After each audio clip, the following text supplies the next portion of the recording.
মাননীয় প্রধানমন্ত্রী তারেক রহমান আজ ৫ জুলাই ২০২৬ ঢাকার প্রেসিডেন্ট গার্ড রেজিমেন্ট পিজিআর সদর দফতরে অনুষ্ঠিত পিজিআরের ৫১তম প্রতিষ্ঠাবার্ষিকীর অনুষ্ঠানে অংশগ্রহণ করেন।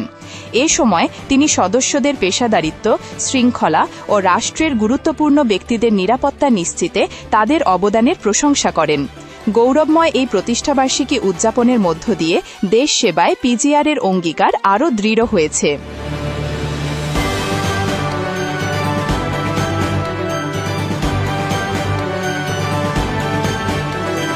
প্রেসিডেন্ট গার্ড রেজিমেন্ট পিজিআরের ৫১তম প্রতিষ্ঠা বার্ষিকীর এই দিনে আমি পিজিআরের সকল সাবেক এবং বর্তমান কর্মরত সকল কর্মকর্তা এবং সদস্যদেরকে আন্তরিক অভিনন্দন জানাই।